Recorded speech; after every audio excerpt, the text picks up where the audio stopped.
I was Army. And I was Army, and that's where we met. A friend of ours, another pilot, set us up for a blind date at the Officers Club, and I guess the rest is history. At Fort Riley, Kansas, Yes.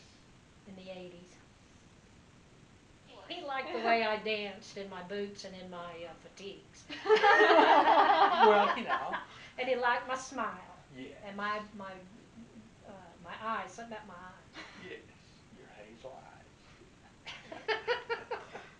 And we knew that it was, I don't know, we knew then that it was really love at first sight. Yeah.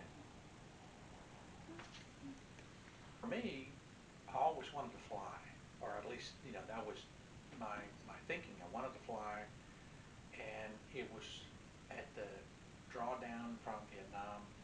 The Air Force was not taking any pilots from ROTC other than the academy because they were shrinking the number of pilots being trained, and the Army was still, to I guess my happiness, fully taking pilots. So there was no need to go talk to the Air Force, but the Army said, "Oh, absolutely.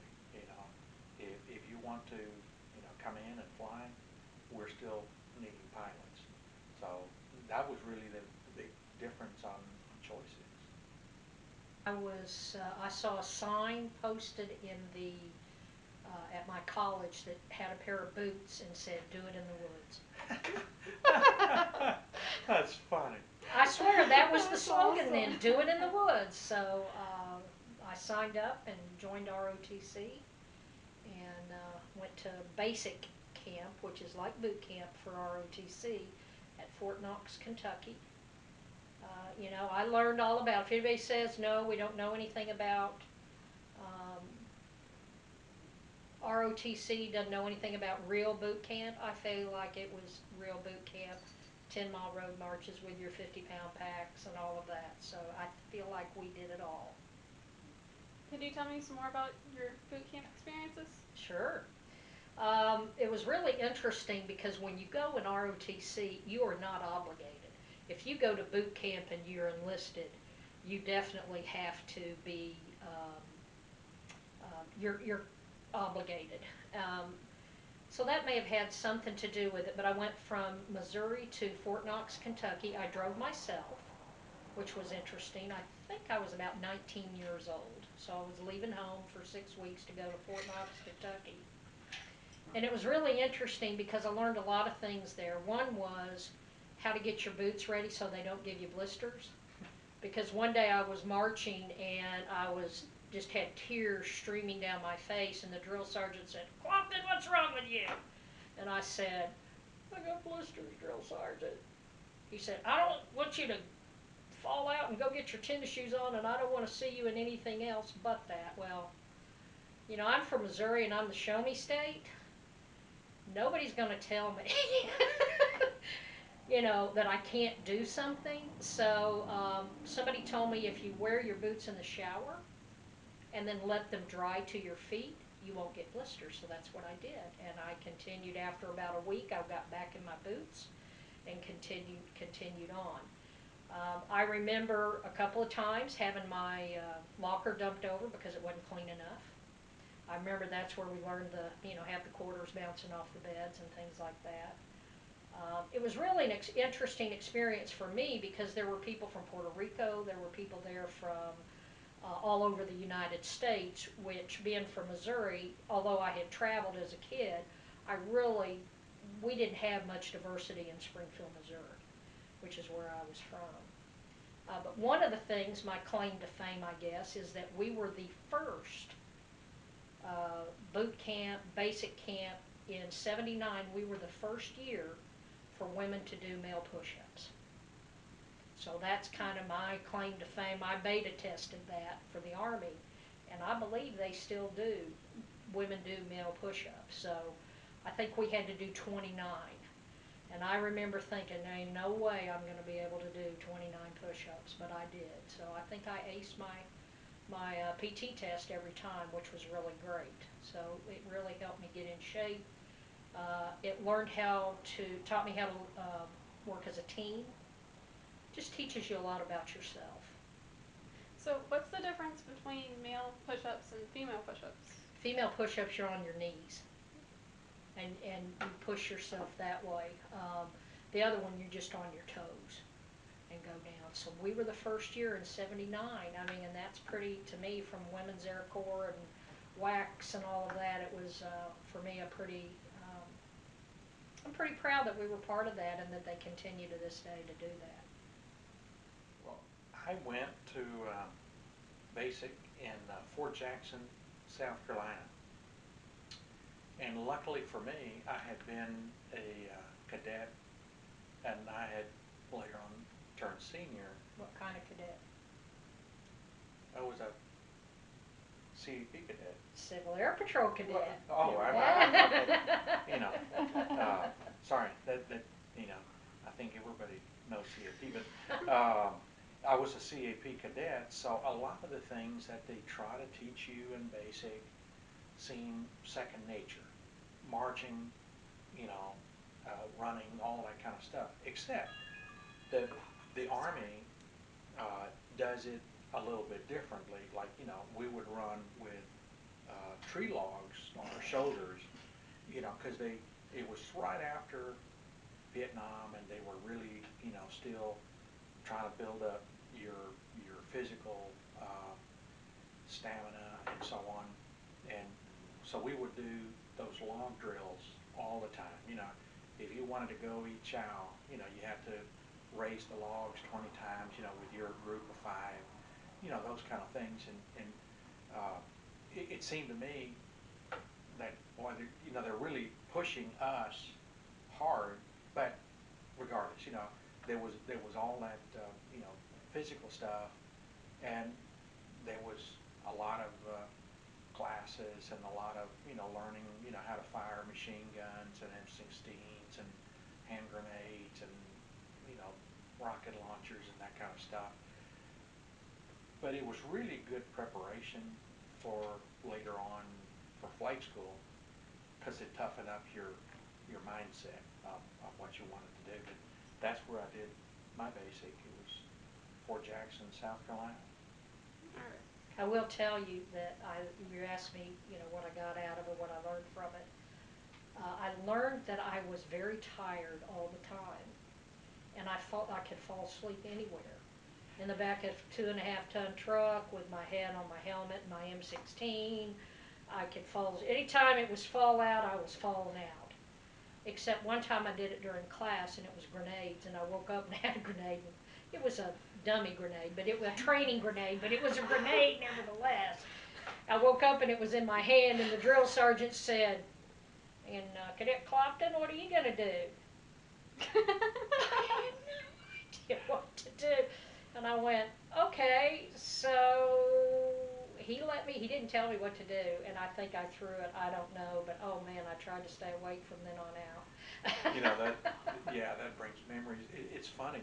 You're so tired that you could lay against a tree and fall asleep and just sleep perfectly well laying up against a tree. Um, but it's also interesting how the military itself has changed over a 40 plus year span, because then they were so used to, after a dozen years of the Vietnam War, how they trained you, like you would do, and you would do crawling on mud, and they were firing actual bullets over your head. And everybody thought that was perfectly okay because it was realistic.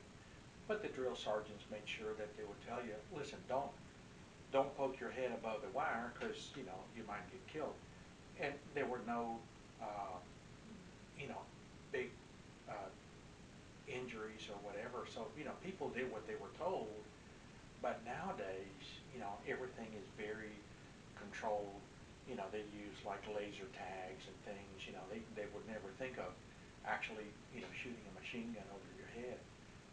So things have changed a lot, but at the same time, we learn a lot. It really toughened up, people, and it was good to hear the noise of battle. That was thought that was a good preparation. But then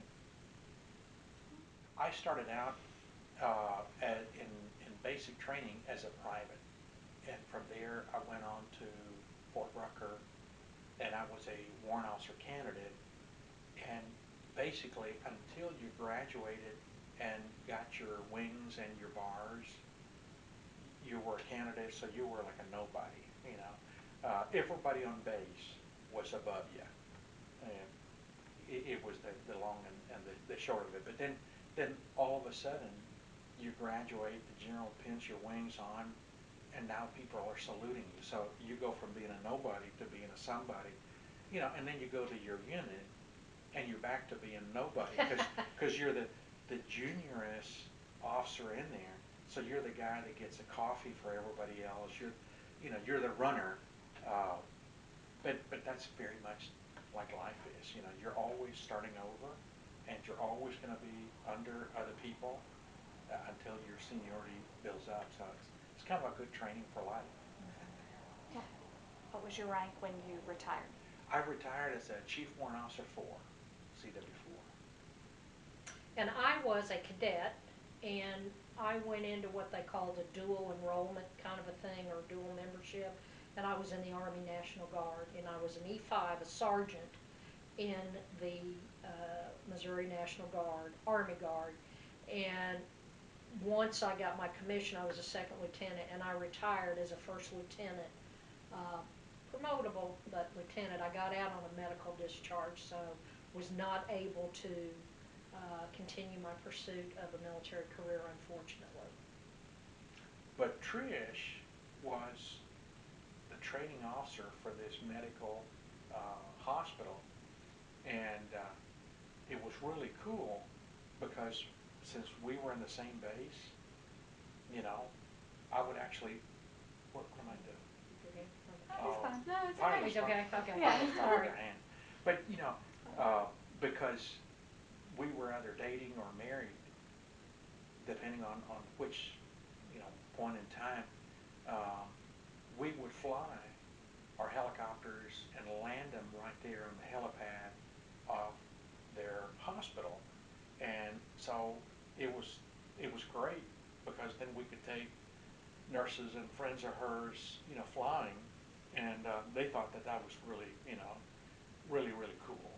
And you got air conditioning and a hot meal because at a hospital you have everything. Oh yeah, their field combat hospitals were inflatable and had jet engines to pump up the air on the walls, and we would live in the field in tents that had no air conditioner, no heating, no lighting, no water, no nothing.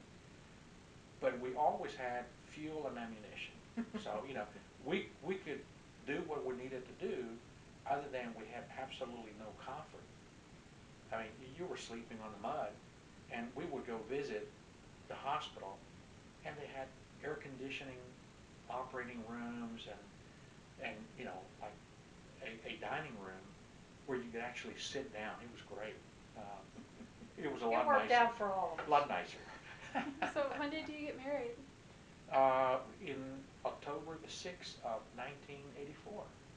We met January 6, 1984. And I went off to, not too long after that, I went off to maintenance officer school at Fort Knox. Went back to Fort Knox.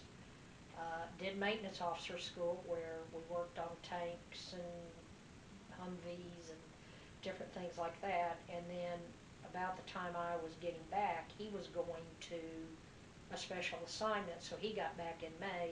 And when he got back, he asked me to marry him. So we really hadn't spent a whole lot of time together.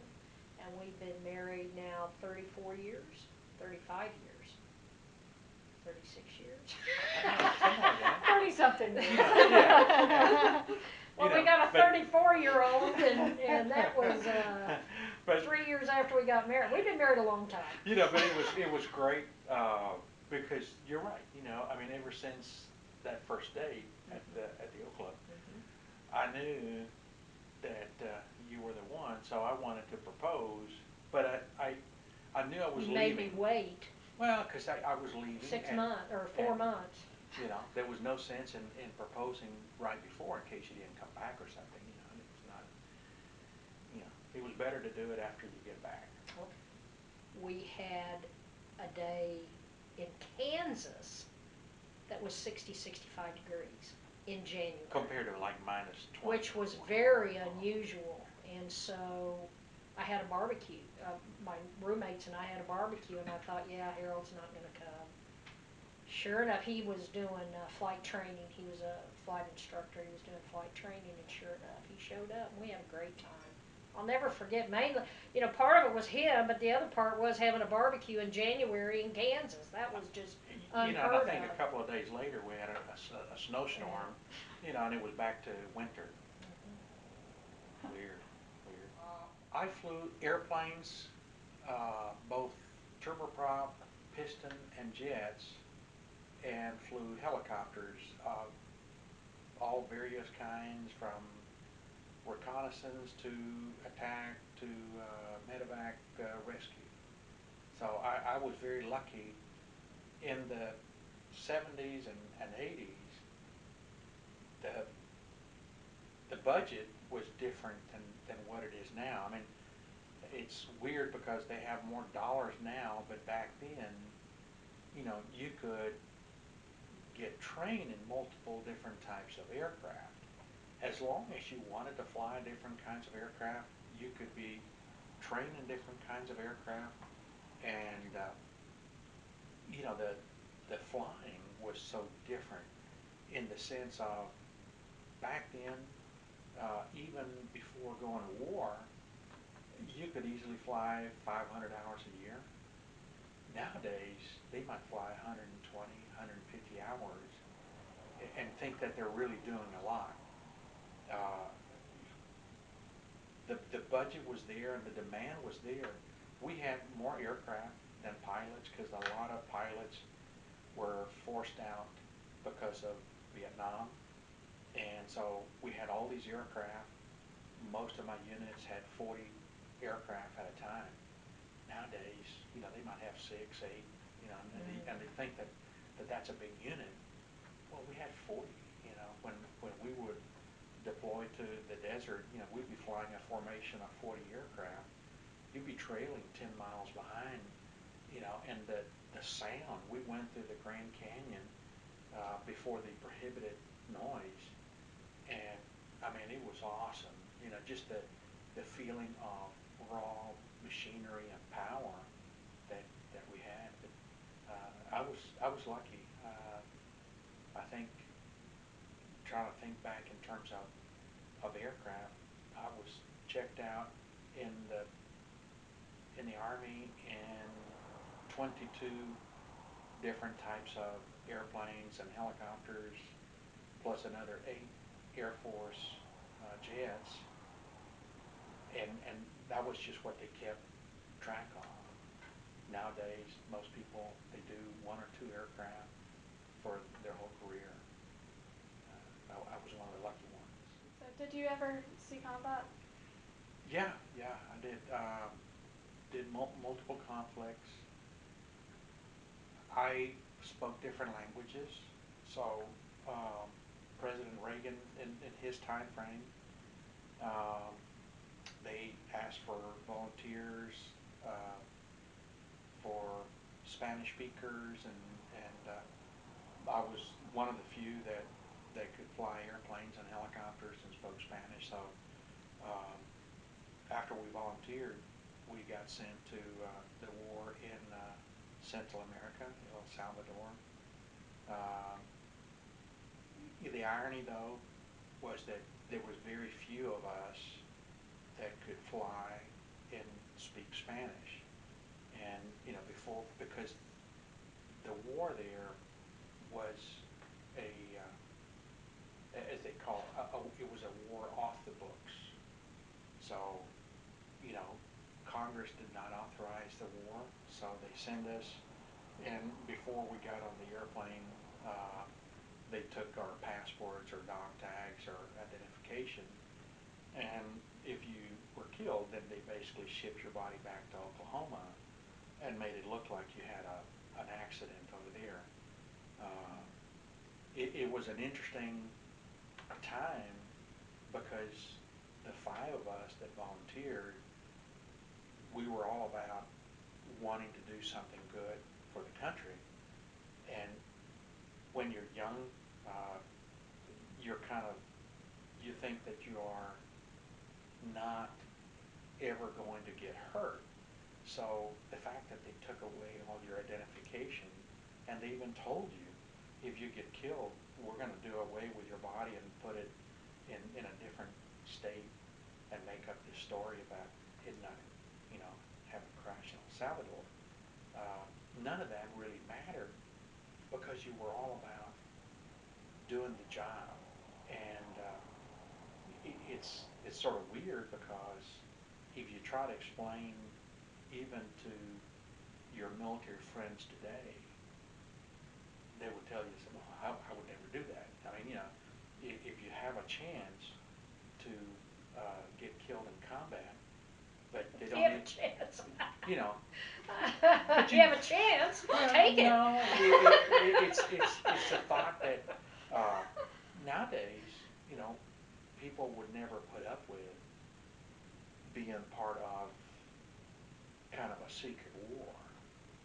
But it happened during the Vietnam War and the war in Laos and all those things. So the people that trained me as instructors would tell us, well, you know, this is what happens when you go into a secret war, but you still have a job to do.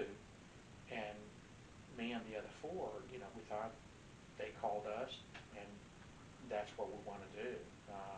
So there wasn't any second thoughts, but it was kind of odd that you know you did have a lot of hazard involved with the flying down there. Were you ever low on supplies? We would get 3 airplanes full of ammunition and spare parts every day, so we never run out of what we needed on the one hand, but you also you never had anything other than very basic canned food to eat and those kind of things. So the living conditions, we slept in tents next to the runway, and you didn't have really any nice dining facilities. Nowadays, when you go to war, you know, you have McDonald's and Burger King and Pizza Hut, you know, next to your operating base. There, you know, they mortared the base every day. You know, you got shot at every day, uh, and it wasn't like you could go get a cup of coffee. You know, you were doing really good if, uh, say, your mechanic might have a coffee urn, you know, the old timey coffee thing, and you know he'd pour you some coffee on your canteen. You know, it was so basic. I think people nowadays would not put up with that. Um, but but to us, it was exciting because we truly felt we had a job to do. You know, and you were keeping 25,000 Cuban fighters from invading from Nicaragua into El Salvador.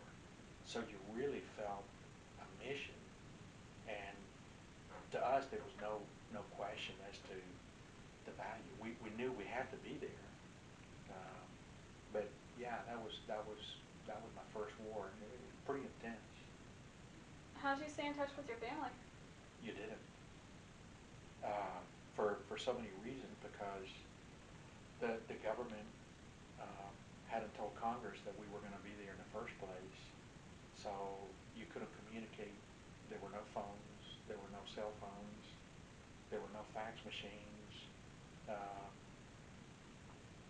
you just didn't communicate. So you weren't even allowed to write letters back? No, uh, they, if you wanted to send a message and it was like a medical emergency type of thing, they would let you send a message to the military control group that was there, and they would then draft a more sanitized message, send it to Honduras, that would then send it to Panama, that would then change where it came from, so it could end up back in the States, appearing like from Europe or something of that nature. And so, did you leave the States? Did you ever see combat or anything? I did not.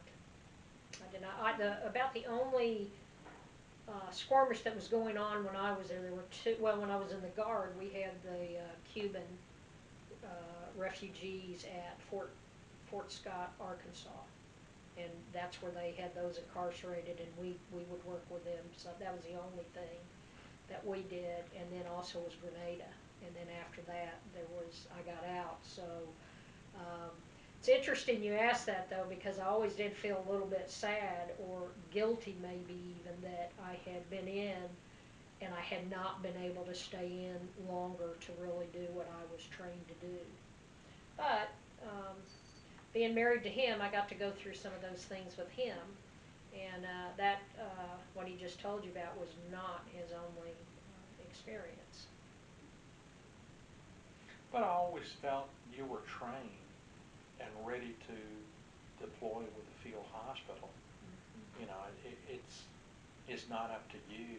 You know, whether the government or the military wants to deploy that hospital. So you were doing everything you could to be ready.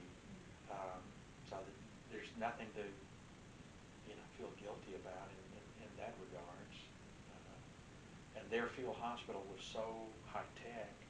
I mean, they had these excellent surgeons, all these Vietnam vets that stayed in, the medical corps, the nurses, and if you were sick, they were just as well equipped as any private hospital, and we really felt that we would have been well taken care of there.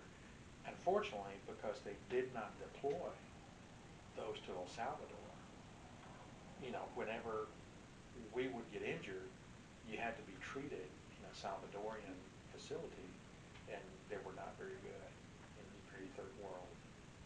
Were you ever injured? Yeah. Are you comfortable with telling me how? Not, unfortunately not, because a lot of that, was still under the classified umbrella. Poor Trish, she only got to attend one of the classified awards that they gave us, and they made a big deal, and then they took away the award. After they give it to you, then then they take it back. Say, okay, that's it. Uh, and 30 years later, General down at Fort Rucker, presented another award, but it's kind of weird, to work in those type of organizations or that type of assignment, because even till today there's so many levels of sworn secrecy that it's really unfortunate that you can't tell your family. Uh, but I know more than likely it would make them worried, that you were out there doing that stuff. Like some of them were meritorious service medals and what they called Armed Forces Expeditionary Medal, which is really kind of crazy when you think about it. It's a medal for being deployed to a classified place that we didn't recognize that we were there, and they can't put where you were in the award. I mean, so yeah, they were nice awards, but we never did anything because of the possibility of an award. Because in reality, other than maybe a thank you when we were leaving, you know, we didn't get any award for years for those kind of things, and it it wasn't a really big item on our list. I will say too, he was single at the time. He and I had not met. This was before. This was earlier in his career. But I remember that I wasn't a I thought a super religious person a young kid, but after a little bit in combat, I would pray before a flight, and I would give thanks at the end of the day. Uh, and it wasn't a luck thing, but I really felt that somebody was taking good care of me, because there was no other way to explain how do you survive when the aircraft gets hit so many times. It can't be coincidence. So prayer is good for I me. didn't have any golden nickels or wore a particular shirt or pair I of mean, socks every time or the anything like the that. closest I had this little medallion that my grandmother had given me, and it was a saint that protects travelers. And I guess pilots could be considered travelers, so that was it's close, and I would wear that inside my flight suit, uh, which is funny because sometimes it would go through the wash if you left it in there. But that was about the only kind of luck thing that I had. But the units and agencies that we supported, unfortunately, we could not tell our family uh, where we actually were, and it felt kind of bad that you were kind of having to keep some of that from them. Uh, but yeah, What's funny, what's interesting is I didn't realize that until recently. And I was like, how did I not know that? How did I not know, with my background and experience, how did I not know that he was deployed somewhere? Yeah, he always has played everything pretty close to the vest, though. and that always made you feel kind of bad, you know. Made you feel bad or me feel bad? No, made me feel bad, I you didn't know. know I was supposed to feel bad. Because you do feel like you're not being completely honest with them, and certainly with my mom and dad, uh, they had no idea, because I knew they would really worry.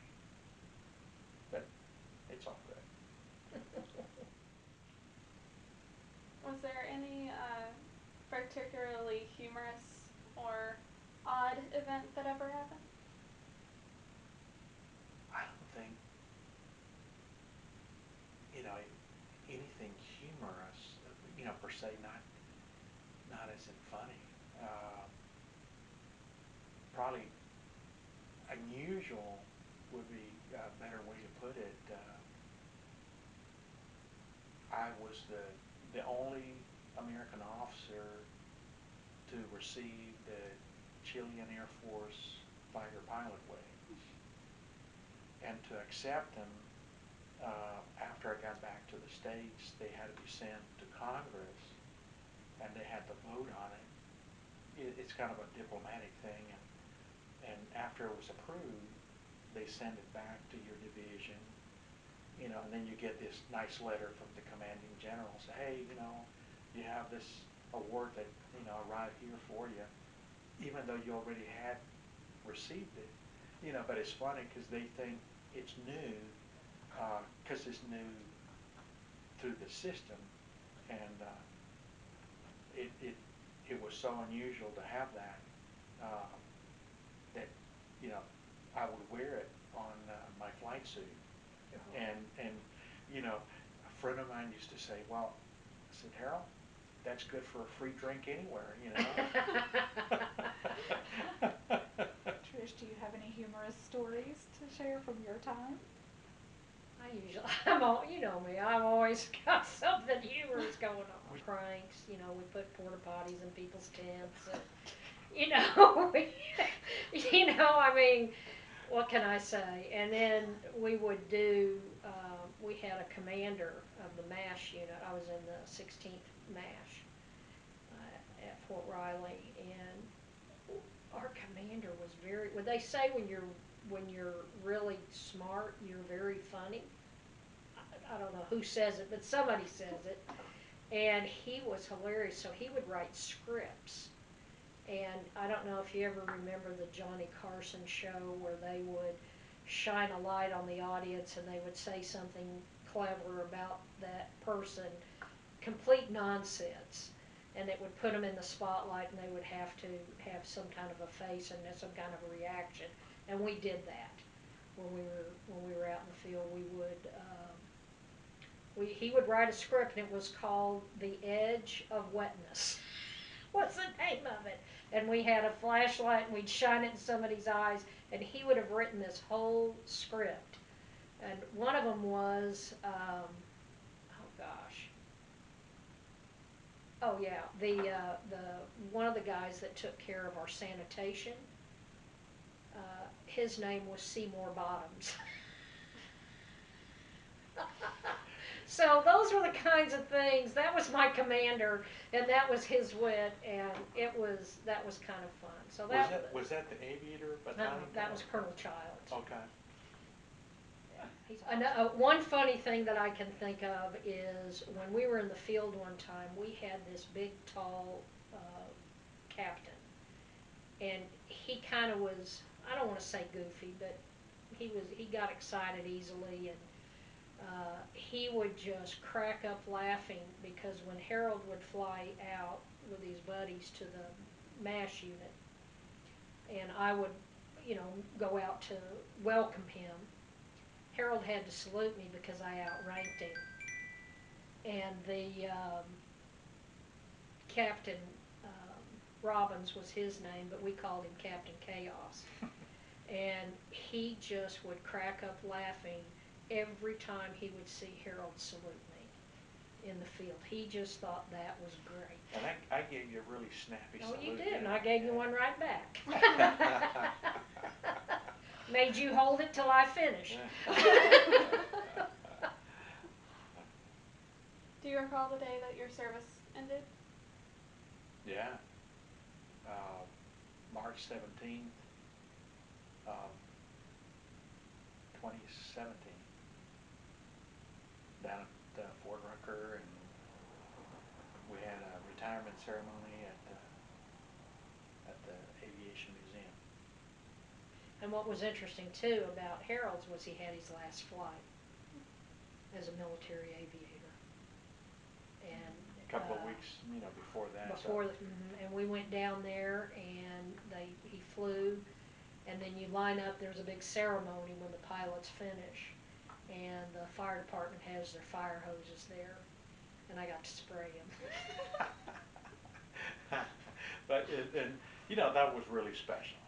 Yeah. Because we had the whole unit out there. We had a really good camaraderie, and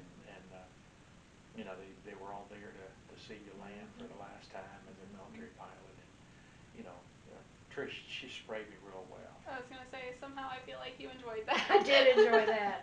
I did. That was a nice time, and I did enjoy being with the guys that he was in the unit with, and really got close to them, and still keep in touch with them. A lot of them are still at Fort Rucker. Right. A lot of them have retired now, though, too. Kind of crazy because it ended April 23rd, 1985. That's me. In 1985, and but there was about a 9-month period where I was going through medical boards. So, and I had to actually do what do they call it, a hearing, or I had to go to San Antonio. The medical evaluation. Yeah, I had to go through the medical evaluation board. So it was a little bit different, wasn't quite as happy. But what I did afterwards, I was the wife. And they loved me in the wives club because I was very good at organizing things and hosting teas, and I just moved right into that role of being the aviator's wife. Yeah.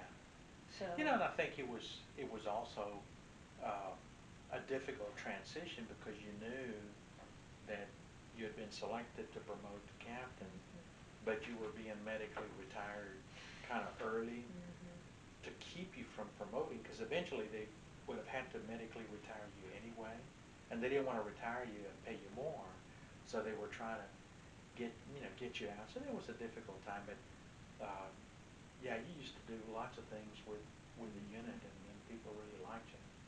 We But used it was a huge transition, Sure. and especially when he left, because he went between active duty and reserves and active duty and reserves, and in between that time when we moved back to Birmingham, or he moved back to Birmingham, and I moved to Birmingham. It was hard because you miss that military camaraderie and how easily you get to know people, how quickly you get to know them, and how um, I mean, it's like they come in, they're there for a couple of years, maybe not even that long, and then they're gone. So you have to learn to make friends quickly.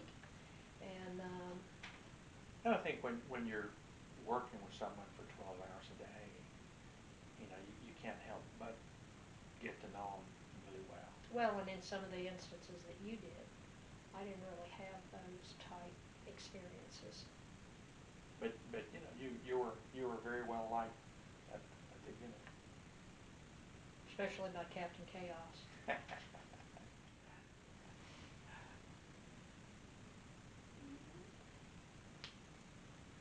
And what did it feel like in the days after your service ended?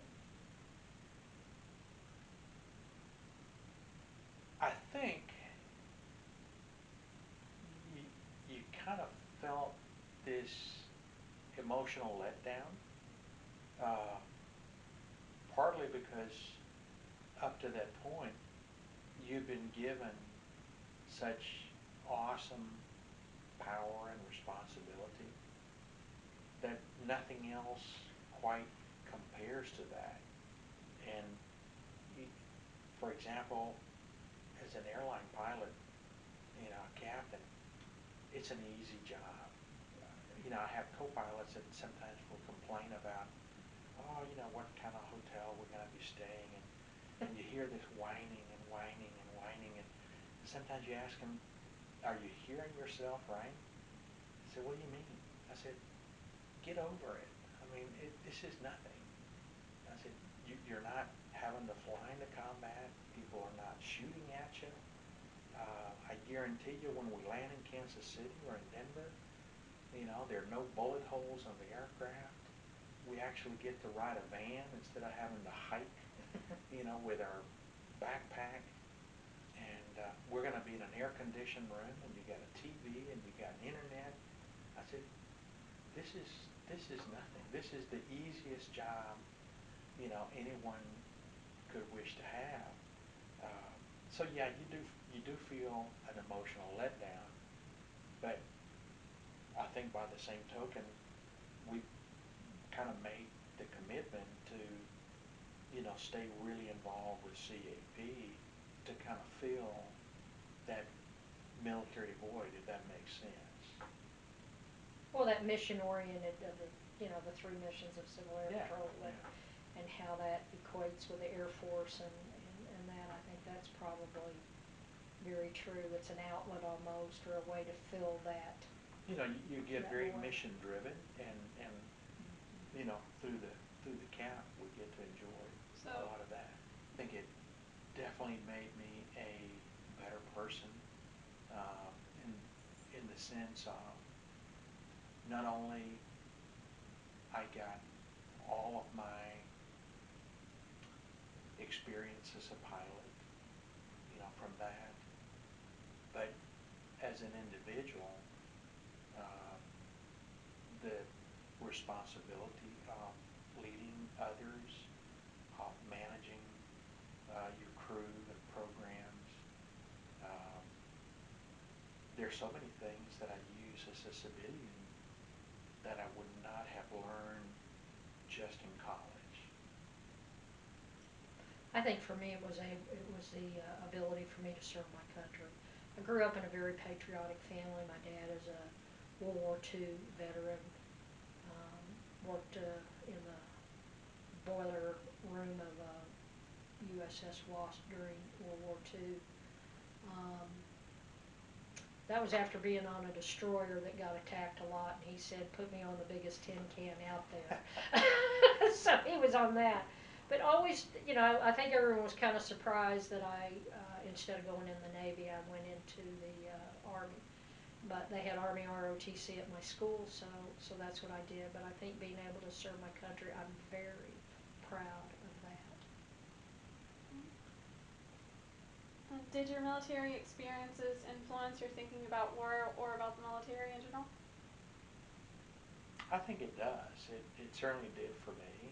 Um, when I think of the world and geopolitics and things of that nature, it's hard for me not to take experiences from life in the military, experiences from years of fighting against communism, and I don't mean fighting in a courtroom, but actually shooting at them. Um, and then you kind of see people talk about communism as if it was an abstract thing. To me, it's hard not to think of the people that shot anti-aircraft guns at my aircraft, the people that shot missiles at my aircraft, the people that shot my wingman. I saw him blow up.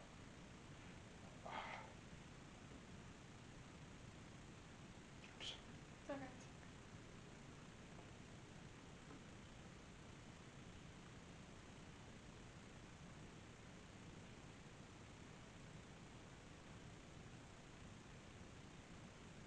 Colonel Haber went through a very similar thing. He watched his best friend blow up. Was that World War II Korea. or Korea? Well, it's something I've never had to do, I have to say. I have to say that. I do think for me, it's interesting because you almost hate to put a label on it, but I would definitely say I'm pro-military. But I also think that unfortunately politics has gotten in the middle of it, and when the military is charged with doing their job, um, they get that taken away, and it costs people's lives. And that makes me very sad for that to happen. Um, and I also think that with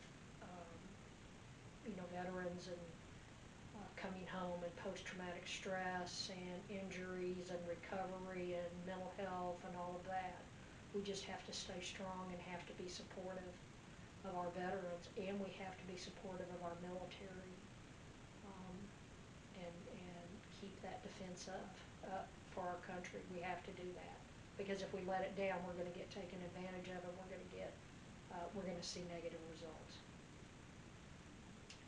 And I agree with all that, but I think serving your country just makes you love it so much more. I can't stand when people badmouth America. It really rubs me the wrong way, and I think that definitely was influenced by serving. I would have to say learn the true history. Learn the true history, whether you're in the U.S. or when you're in another country, because rule books, or not rule books, but school books get changed. And I think that is something um, that we can't allow to happen. Or what was a set way of doing things 200 years ago, we've decided now that that's not the way we do it, and so we disrespect those people that did that and sacrificed that they didn't know that that was a bad thing to do. They didn't know that they shouldn't be doing that or saying that. I just think we're going, because of our access to social media and just the access to information, I think that it's so easy just to click a button and say, we don't like that, and then it builds, and then you say, okay, we're going to tear down this monument or whatever. I think it's important to know the history and to know that whatever is surrounding that, it wasn't an individual thing. It was part of a broader.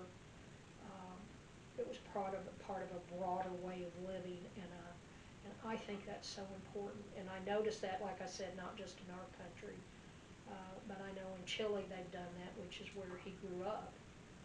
Um, he they've changed the history books as to the coup in '73 and about the person that was the president at the time. They've changed the history books so the people today don't know, the kids today don't know, and they're going back and doing the things that the same people did when they were having soup lines and bread lines, and people were government was stealing your farms and things like that. And I just think that's something that we need to learn today. Young people today need to learn the true history and to take all of it into consideration, and to really know when they take their flag up and they're gonna be supportive of a cause, that they know the entire story behind that cause, and they don't just get a snippet of it from a Instagram post or a Twitter. That's what I would say. I also think, we're so lucky, we live in the greatest country in the world.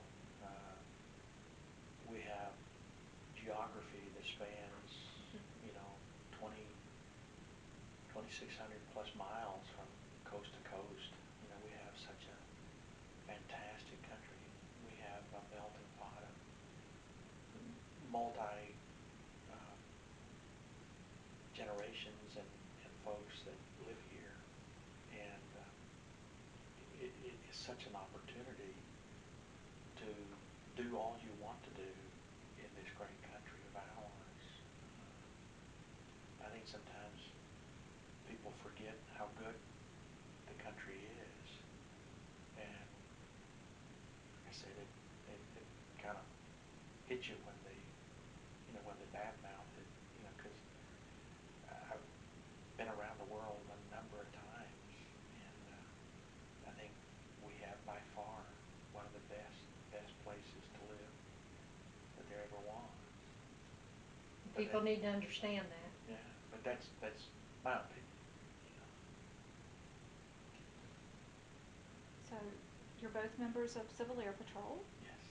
Can you tell us your ranks and what you do for Civil Air Patrol and how long you've been in?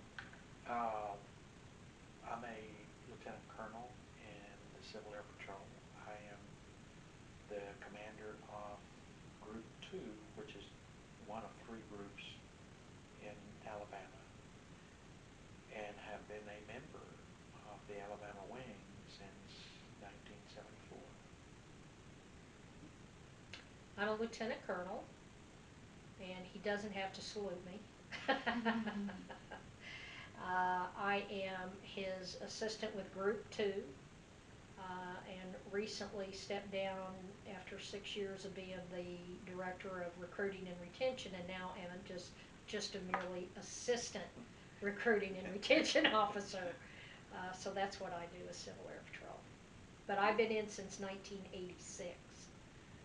And we both have done many missions over the years, uh, flying as pilot and observer, uh, because we always liked the idea of being able to help the community, but to do it together.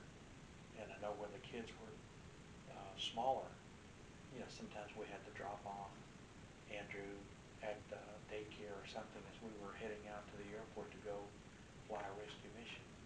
But I think the CAP has given us the opportunity to help the community together, and that's been a great thing. Aim high. Don't let anybody ever tell you no. Everything can be achieved. Every goal can be achieved if people work hard enough and try hard.